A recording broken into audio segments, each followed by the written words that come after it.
Bueno, a ver, esto abordarlo con un poco de rigor requeriría más tiempo, ¿no? Pero así, por dar unas pinceladas. En primer lugar, el efecto invernadero, que al parecer es de lo que se trata, aunque ya no está tan claro tampoco, porque ellos han dejado de utilizar el término calentamiento global para pasar a hablar de cambio climático, que es algo mucho más vago y por tanto imposible de refutar, ¿no? Porque cuando haces una afirmación tan gaseosa, no puedes refutarla. Cuando hablaban de calentamiento global, pues bien, el calentamiento sí es falsable, como diría Popper, si tú consigues demostrar que las temperaturas no están subiendo realmente o no están subiendo al ritmo acelerado que ellos dicen que debería estar subiendo, pues has conseguido refutar la teoría. Pero si hablas de cambio climático, ¿qué es el cambio? El cambio puede ser cualquier cosa. Si llueve, es cambio. Si hace frío, es cambio. Cuando vino la famosa nevada esta de Madrid, no recuerdo el nombre, ¿verdad? Que hay una nevada histórica sobre Madrid, etcétera, también Sí, lo la atribuyeron verdad. al cambio climático. Si cuando hace frío es cambio climático, cuando hace calor es cambio climático, si llueve es cambio climático, si no llueve también es cambio climático. Eso es una tesis win-win, invencible. En fin, y por cierto, Popper decía que las teorías que no son falsables empíricamente no son teorías científicas, ¿no? Esto del cambio climático no hay forma de falsarlo porque ocurre lo que ocurra. Ellos lo van a interpretar como un respaldo a su tesis y por tanto no es una tesis científica porque no hay forma de refutarla empíricamente. Digamos. Pero bueno, me estoy yendo. Supongamos que hablan de calentamiento global. Bueno, esto de calentamiento global se supone que está relacionado con el efecto invernadero.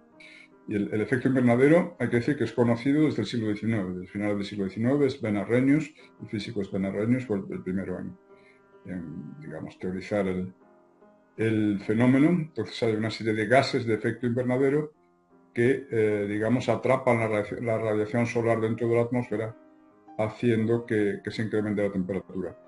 Gracias al efecto invernadero hay vida sobre la Tierra. Si no hubiese efecto invernadero, la temperatura en la Tierra sería 33 grados inferior a la que es. En lugar de ser una temperatura media de unos 15 grados sobre cero, sería de 18 bajo cero. Entonces probablemente no se hubiera podido desarrollar la vida sobre la Tierra. Es decir, estamos aquí gracias al efecto invernadero. Entre esos gases de efecto invernadero, el más importante es el vapor de agua, sobre el cual la acción humana no tiene el menor impacto. Se calcula que el vapor de agua es responsable entre un 70 y un 80% del efecto invernadero.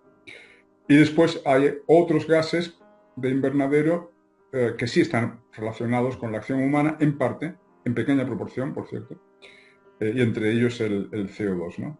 Entonces, la forma en que la acción humana pueda impactar como aceleración del efecto invernadero, como agudización del efecto invernadero, sería mediante la producción de CO2. Y se emite CO2 mediante la quema de combustibles fósiles. Eh, es un hecho que todos admitimos, ¿verdad? Y es que la temperatura media mundial parece haber subido pues 1,2 grados desde finales del siglo XIX, desde 1870. Si estamos hablando de 1,2 grados en siglo y medio, ¿verdad? Eh, Ahora bien, eso lo admitimos todos, ya digo, pero cuando los adalides de la teoría del cambio climático no se quedan en esto, en realidad ellos proponen un paquete de afirmaciones de tal forma que o lo tomas o lo dejas, ¿no? O lo tomas en su totalidad, o si cuestionas alguna de las 5 afirmaciones, ya eres un negacionista, terraplanista, ignorante, etcétera, etcétera. Esos 5 afirmaciones, las tengo por aquí para que no se me olvide ninguna. 5 afirmaciones serían: primero, que la temperatura ha subido desde el siglo XIX, y esto ya digo, lo admite cualquiera. Pero en segundo lugar, que esa subida se debe solo a la acción humana, y esto ya es mucho más discutible. En tercer lugar, que esa subida de temperaturas y ese aumento del CO2 además va a generar o está generando una serie de catástrofes climáticas sin precedentes. Cuando digo catástrofes me refiero a inundaciones, huracanes, ese tipo de cosas. Eso es aún mucho más discutible, más aún es fácilmente refutable. La cuarta afirmación es que, aunque solo haya subido 1,2 grados desde la segunda mitad del 19, ahora se va a acelerar, ¿verdad? Y es el gráfico ese como del palo de hockey, el palo de hockey tumbado, ¿no? El gráfico de Michael Mann. Sí, que a lo largo del siglo XXI ese calentamiento se va a acelerar de manera notable. Esto también es muy discutible. Y en quinto lugar, que ese calentamiento va a resultar desastroso para la humanidad, llegando a poner en peligro su supervivencia. Bueno, pues esas son, ya digo, las 5 tesis que ellos te presentan en un paquete de todo o nada. De tal forma que si cuestionas cualquiera de ellas, ya eres negacionista. Y la verosimilitud de esas 5 tesis, pues es muy diversa, ¿no? Ya digo, la primera es fácilmente, vamos, es de cajón, claro que ha subido la temperatura. Ahora bien, que esa subida se deba solo a la acción humana, eso es mucho más discutible, porque el clima es un sistema caótico, es un sistema complejo, en constante variación. Sabemos que hay, digamos, una variabilidad natural del clima, el clima siempre ha cambiado, y no solo a escala geológica, a escala de millones de años, sino incluso a escala histórica. Si miramos simplemente el último milenio, pues vemos hay unas oscilaciones. Los científicos hablan de un óptimo climático medieval. Parece que en la Edad Media la temperatura era incluso más alta que en la actualidad, y eso explica que los escandinavos, por ejemplo, pudiesen colonizar Groenlandia a partir del siglo X, y la llamada Groenlandia significa tierra verde. Tierra verde. Actualmente Groenlandia es un bloque de hielo, ahí es imposible cultivar nada. Sin embargo, los vikingos en el siglo XI pudieron prosperar con una tecnología muy rudimentaria y tener cosechas, etcétera, etcétera. No solo eso, sino que pasaron a la costa norteamericana. Realmente fueron ellos los que descubrieron América, aunque el resto del mundo no se enteró de ese descubrimiento.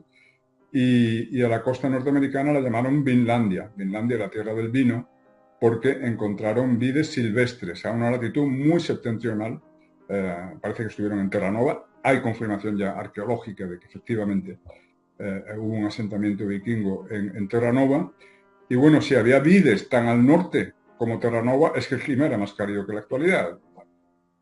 Confirmaciones de ese tipo, y también se sabe que se cultivaba la vid en el norte de Inglaterra, que hoy es imposible. Es decir, hay muchos indicios para considerar suponer que la temperatura fue más alta en la Edad Media que la actualidad. Con eso quiere decir que hay una, y evidentemente en la Edad Media, ¿verdad? Y a lo largo del resto del milenio, hasta hace nada, hasta hace un siglo, las variaciones que haya habido eran naturales. El impacto humano era insignificante, ¿no? Al óptimo climático medieval le siguió la pequeña edad del hielo, es decir, un desplome importante de la temperatura, que parece que tocó fondo hacia el siglo XVII, hacia 1700. Por ejemplo, el Támesis se helaba, no todos los años, pero con cierta frecuencia. Hoy día el Támesis nunca se hiela, pero es que la Edad Media tampoco se helaba, ¿no? Los londinenses celebraban la feria del hielo en mitad del Támesis, hacían como unos pabellones de hielo, allí celebraban una fiesta, una feria, etc. Bueno, el clima ha cambiado de manera natural y a escala histórica, no solo a escala geológica. Luego es evidente que aquí están interviniendo una serie de factores naturales. Algunos hablan de la actividad del Sol, intentado establecer una correlación entre los ciclos de temperatura, de calentamiento y enfriamiento con las manchas solares y con los picos de actividad solar. Es decir, a menos actividad solar, más enfriamiento, lógicamente. Y otros hablan de pequeñas variaciones en el eje de la Tierra, la inclinación del eje de la Tierra, los ciclos de Milankovitch. En fin, hay varios factores que pueden estar interviniendo en esto. Es muy probable que la quema humana de combustibles fósiles haya tenido un impacto en el calentamiento, pero no sabemos en qué porcentaje. Yo creo que la cuestión clave es la del porcentaje. Del 1,2 grados de calentamiento, pues una parte se deberá a esa acción humana, que ha hecho que se incremente la cantidad de CO2, y otra parte se deberá a esos factores naturales que ya estaban operando en la Edad Media, por ejemplo, con todo lo que hemos dicho antes, y en el siglo XVI, con la pequeña edad del hielo, etcétera, y que sin duda seguirán actuando, ¿no? Aquí es muy difícil determinar en qué parte se debe a nosotros, en qué parte se debe a la variabilidad natural del clima. Si miramos la curva del calentamiento, que es bien conocida porque ya hay registros desde finales del siglo XIX, y la contraponemos, la superponemos la curva de las emisiones de CO2, lo que encontramos es que no hay ninguna correlación. Me explico. Aquí ha habido como dos acelerones del calentamiento. Uno entre 1900 y 1940, ahí subió bastante la temperatura, y había todavía pocas emisiones, porque solo estaba industrializada, pues digamos, Europa, Norteamérica. no el resto del mundo. Tanto con pocas emisiones subió bastante la temperatura y después llegamos como una meseta, incluso a un leve descenso entre 1940 y 1980, que es cuando se estaban multiplicando las emisiones. O sea, muchas más emisiones y sin embargo un leve enfriamiento en esas décadas. Los que sean bastante viejos, como yo, que soy ya viejo, recordarán que en los años 70 nos metían miedo con el enfriamiento y con la inminente glaciación. Habrán visto por ahí las portadas de revista Newsweek, etcétera, que viene la glaciación, etcétera, etcétera, ¿no? Porque efectivamente la temperatura había descendido levemente en esas décadas, cuando precisamente se estaban multiplicando las emisiones.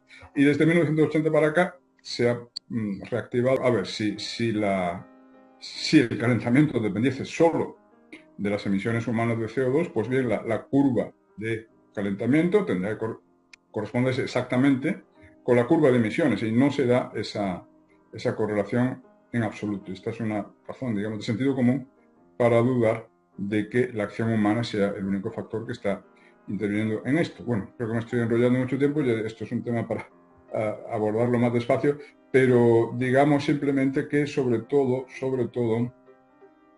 es discutible. Bueno, la tesis de que aumentan las catástrofes climáticas es fácilmente refutable. Por ahí está ese gráfico histórico de muertes en catástrofes climáticas y lo que se ve es que en la actualidad, en la década de 2010 a 2020, ha muerto un 96% menos de gente en catástrofes meteorológicas, inundaciones, huracanes y tal, que en la década de 1920. Es decir, en un siglo hemos reducido un 95% el número de víctimas. Luego, no puede ser eso de que no es verdad. Eso de que ahora hay más desastres, más huracanes, no, es los mismos que ha habido siempre, y como ahora las casas están mejor construidas y tenemos pues, mejores servicios de socorro para catástrofes y tal, pues muere mucha menos gente, ¿no? Y sobre todo, lo que es más lo que es más difícil de asumir es que el calentamiento tenga que ser necesariamente desastroso para la humanidad.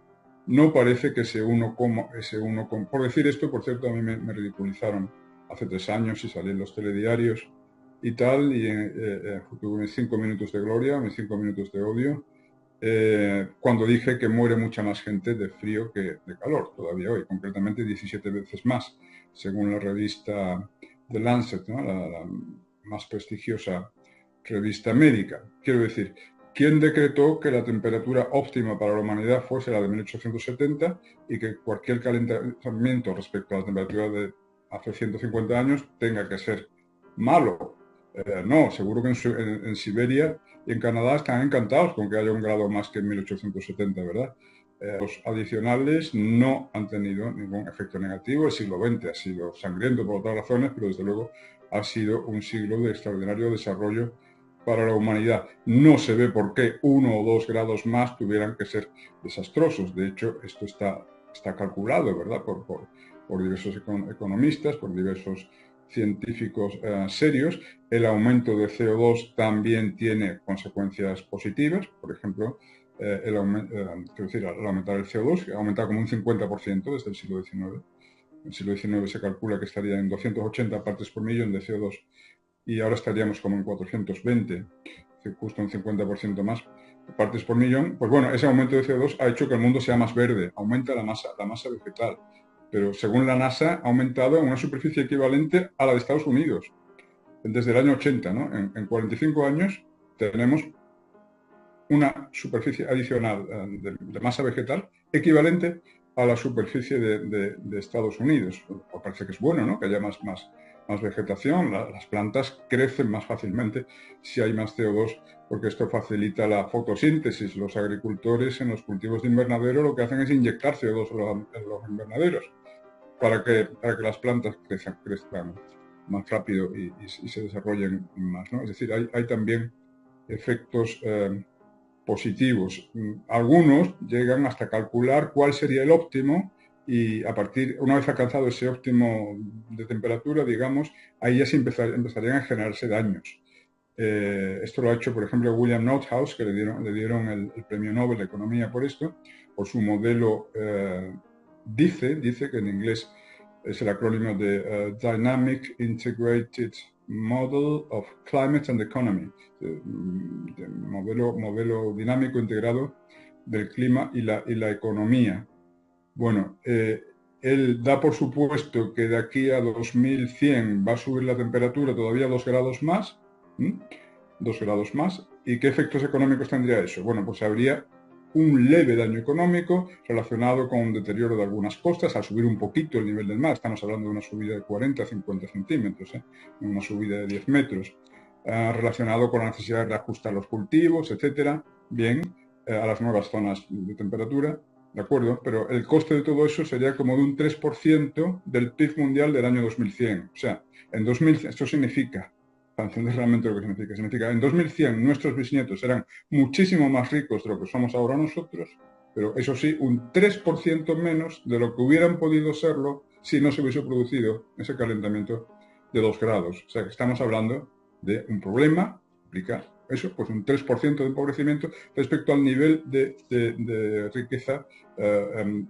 proyectado para el año 2100. Sobre todo, en 2100 nuestros bisnietos tendrán un nivel tecnológico tal, posiblemente estarán pasando las vacaciones en la Luna y cosas así, que evidentemente pues van a poder adaptarse sin demasiadas dificultades a un calentamiento de 2 grados. Porque si nuestros tatarabuelos sobrevivieron a las glaciaciones en la época de Neandertal, ¿cómo no se van a adaptar los hombres del siglo XXII a un planeta 2 grados más caliente, ¿no? Bueno, perdón, me he extendido demasiado, pero este tema da mucho de sí. Nos hemos dejado otras cosas importantes.